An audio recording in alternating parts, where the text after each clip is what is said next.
let's talk about the word love.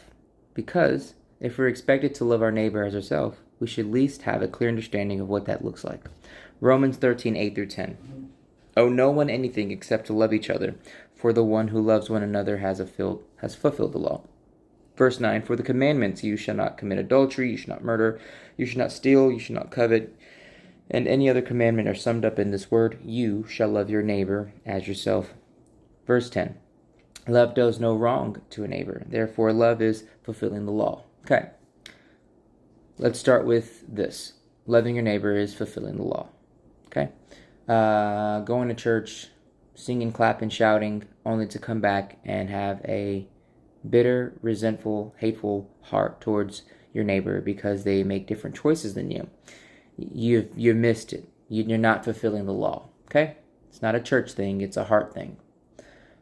Some neighbors you're just not going to be able to love because they're toxic. Okay? Plain and simple. You're not somebody's punching bag.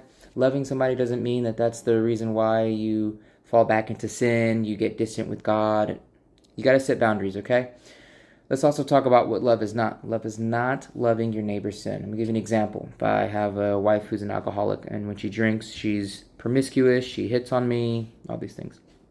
I can easily say I love my wife, but I can also say, but I do not like the patterns and the behaviors that follow her drinking, okay?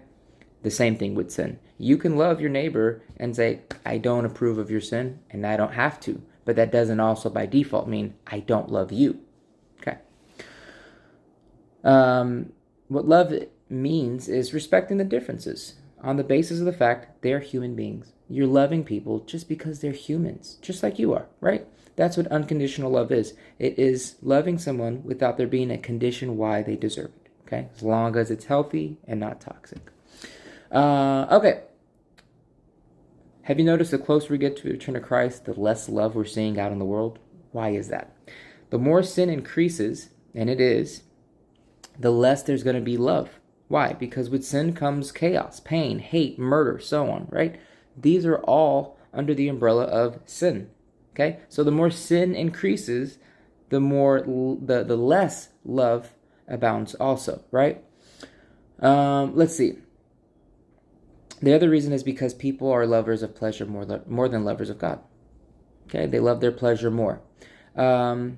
Lastly, God loved us while we were still sinners. Okay, if we're going to love like Christ, then we got to love people in their sin. Jesus sat with sinners. He sat with me and you, right? Jesus was sent to die and pay for our sin debt. We're all in the same page, folks.